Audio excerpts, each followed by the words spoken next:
Warna-warna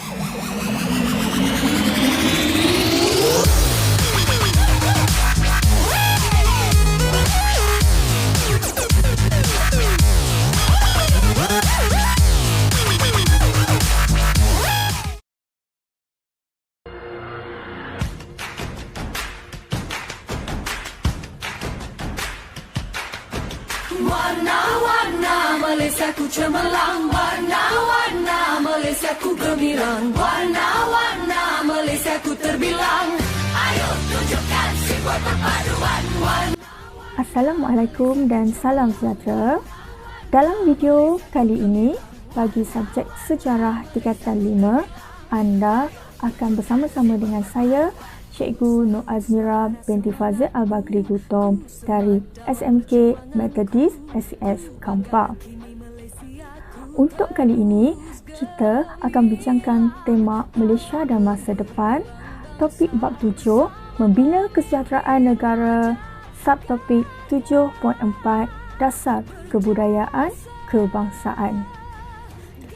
Standard kandungan bagi topik ini adalah 14.1, membina kesejahteraan negara, manakala standard pembelajarannya pula adalah 14.14, menerangkan pembentukan dasar kebudayaan kebangsaan, K14.1.7, menerangkan kepentingan menjaga perpaduan dan keharmonian.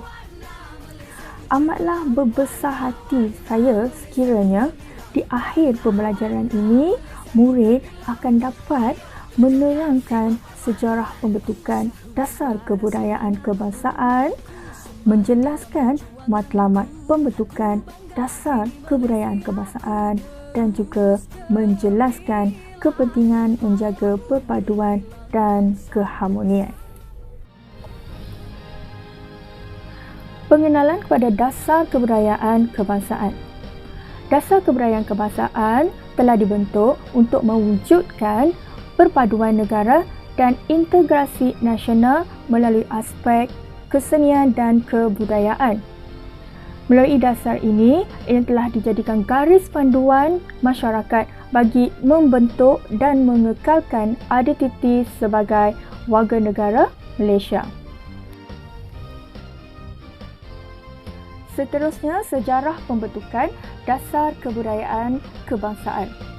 Dasar kebudayaan kebangsaan ini telah digubal pada 1971 dan diperakui melalui Kongres Kebudayaan Kebangsaan. Kongres ini dianggap sebagai lanjutan daripada Kongres Rakyat 1956, iaitu Kongres Kebudayaan Melayu. Kongres ini telah dirasmikan oleh Perdana Menteri Malaysia yang kedua, iaitu Tun Abdul Razak Husin di Dewan Tunku Chancellor Universiti Malaya Kuala Lumpur dan dianjurkan oleh Kementerian Kebudayaan Belia dan Sukan. Ketika merasmikan Kongres Kebudayaan Kebangsaan ini, Tun Abdul Razak Husin ada menyatakan bahawa ingin melahirkan satu identiti bangsa Malaysia dengan mengambil kira semua kaum. Secara tidak langsung dapat melahirkan bangsa yang mempunyai maruah sama seperti bangsa-bangsa lain di dunia. Prinsip utama dasar kebudayaan kebangsaan. Terdapat 3 prinsip utama, iaitu yang pertama, berteraskan kebudayaan rakyat, asal rantau Melayu sebagai tunjang dasar kebudayaan kebangsaan.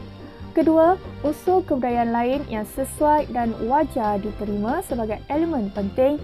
Dan yang ketiga, Islam menjadi unsur penting dalam pembentukan dasar kebudayaan kebangsaan. 3 matlamat utama dasar kebudayaan kebangsaan adalah: yang pertama, untuk mengukuhkan perpaduan bangsa dan negara melalui kebudayaan. Yang kedua, memupuk dan memelihara kepribadian kebangsaan yang terhasil daripada kebudayaan kebangsaan serta memperkayakan dan mempertingkatkan kualiti kehidupan kemanusiaan dan kerohanian yang seimbang dengan pembangunan sosio-ekonomi. Di sini kita akan lihat agensi pelaksana bagi dasar kebudayaan kebangsaan, yang mana dasar kebudayaan kebangsaan ini telah melibatkan semua kementerian, agensi dan juga jabatan yang berkaitan dengannya. Jadi, Dasar ini dilaksanakan oleh Kementerian Pelancongan, Kesenian dan Kebudayaan, yang mana kini dikenali sebagai Kementerian Pelancongan, Seni dan Budaya Malaysia. Seterusnya, Jabatan Kesenian dan Kebudayaan Negara, Majlis Kebudayaan Negeri, Istana Budaya dan juga Akademi Seni Budaya dan Warisan Kebangsaan atau lebih dikenali dengan Aswara. Selain itu, Dasar Kebudayaan Kebangsaan juga telah mengadakan program Citra Warna Malaysia yang mana melibatkan pelbagai kaum dan budaya yang ada di dalam Malaysia. Program ini telah bermula pada 1999 dan merupakan promosi pelancongan untuk menarik lebih lagi pelancong datang ke negara Malaysia. Antara program yang dijalankan seperti memperagakan kebudayaan, pakaian, tarian dan nyanyian rakyat Malaysia. Program ini diadakan setiap tahun pada bulan Mei dan diadakan di Dataran Merdeka dengan melibatkan rakyat pelbagai kaum dan budaya. Seterusnya, penggiat budaya. Dasar Kebudayaan Kebangsaan ini telah melahirkan ramai tokoh dan juga penggiat budaya yang tersohor dan dikenali. Tokoh-tokoh ini telah memberikan sumbangan yang besar terhadap proses budayakan masyarakat dan kebudayaan bangsa. Sumbangan mereka ni penting untuk menggalakkan penghasilan karya seni tempatan yang bermutu tinggi dan memartabatkan khazanah asli negara. Antara tokoh-tokoh yang dikenali ataupun yang tersohor seperti Azhar Aziz atau dikenali dengan Mak Ungku, seorang tokoh budayawan, Hamzah Dormat, tokoh seni muzik tradisional, Lim Swee Tin, tokoh kesusastraan, Samuel Das, tokoh muzik tradisional India, Shoaibun Yusof, tokoh budaya dan kesusastraan Sabah, dan Matthew Ngau Chow, tokoh untuk muzik tradisional Sarawak, iaitu bermain saping. Jadi di sini dapatlah kita rumuskan atau simpulkan bahawa dasar kebudayaan kebangsaan ini dapat melahirkan masyarakat yang bersatu padu. Selain itu, dasar ini juga dapat mengekalkan identiti negara dan cerminan kepribadian kebangsaan. Jadi, kita sebagai warga negara Malaysia, yang mana Malaysia ini mempunyai pelbagai kaum, haruslah merasa berbangga dengan keunikan budaya bangsa Malaysia. Sekarang kita pergi ke sesi menjawab soalan, di mana kita akan mempelajari tentang teknik menjawab soalan tertutur. Okey, kita lihat soalan yang pertama yang berbunyi, nyatakan prinsip utama untuk membentuk identiti bangsa melalui dasar kebudayaan kebangsaan. Okey, soalan ini merupakan soalan aras rendah. Jadi, kita lihat jawapannya. Yang pertama, berteraskan kebudayaan rakyat asal rantau Melayu sebagai tunjang dasar kebudayaan kebangsaan. Yang kedua adalah unsur budaya lain yang sesuai diterima sebagai elemen penting. Dan yang ketiga, Islam menjadi unsur penting dalam pembentukan dasar kebudayaan kebangsaan. Okey, untuk soalan ini telah diberi 2 markah. Jadi, pilih mana-mana jawapan yang sesuai untuk dijawab.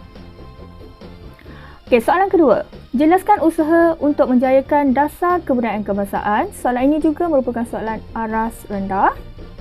Okey, anda diberi masa untuk berfikir apakah jawapannya. Baiklah, di sini anda perlu menjawab soalan dengan lengkap kerana soalan ini meminta anda untuk menjelaskan. Jadi, jawapannya, terdapat beberapa usaha untuk menjayakan dasar kebudayaan kebangsaan seperti membentuk agensi pelaksana yang terdiri daripada Kementerian Pelancongan, Kesenian dan Kebudayaan, Majlis Kebudayaan Negeri, Istana Budaya, Akademi Seni Budaya dan Warisan Kebangsaan Aswara. Seterusnya, menganjurkan program Citra Warna Malaysia yang melibatkan pelbagai kaum dan budaya. Program ini merupakan program untuk promosi pelancongan. Selain itu, usaha dalam melahirkan penggiat budaya juga dapat menjayakan dasar kebudayaan kebangsaan kerana ianya menggalakkan penghasilan karya seni tempatan dan memartabatkan khazanah asli negara. Okey, untuk soalan ini, markah yang diperlukan adalah sebanyak 4 markah. Jadi, awak boleh lihat ya, yang dihitamkan tu adalah isi penting. Okey. Jadi boleh letak mana-mana jawapan. Okey, seterusnya soalan C. Pada pendapat anda, bagaimanakah dasar kebudayaan kebangsaan dapat memupuk perpaduan kaum? Okey, soalan ini merupakan soalan aras tinggi ataupun kebat. Jadi dia meminta pendapat anda. Untuk soalan ini, awak perlulah berjawapan yang logik, okey, yang berkaitan dengan soalan lah, ya. Okey, kat sini contoh jawapan. Pada pendapat saya, dasar kebudayaan dapat memupuk perpaduan kerana mengutamakan kebudayaan rakyat pelbagai kaum. Selain itu, dasar kebudayaan negara juga dapat membentuk identiti negara. Seterusnya, pelaksanaan program kebudayaan juga melibatkan pelbagai kaum. Secara tidak langsung dapat mengukuhkan hubungan antara kaum. Selain itu, hasil budayawan pelbagai kaum juga turut diiktiraf. Contohnya Azhar Aziz, Lim Swee Tin dan Samuel Dal. Kesannya, masyarakat pelbagai kaum akan bersaing untuk menghasilkan pelbagai karya yang bermutu. Ini akan mendorong rakyat pelbagai kaum bekerjasama untuk menaikkan nama Malaysia di peringkat dunia. Setiap rakyat juga tidak akan rasa terpinggir, sekaligus integrasi nasional dapat diperkukuhkan. Okey.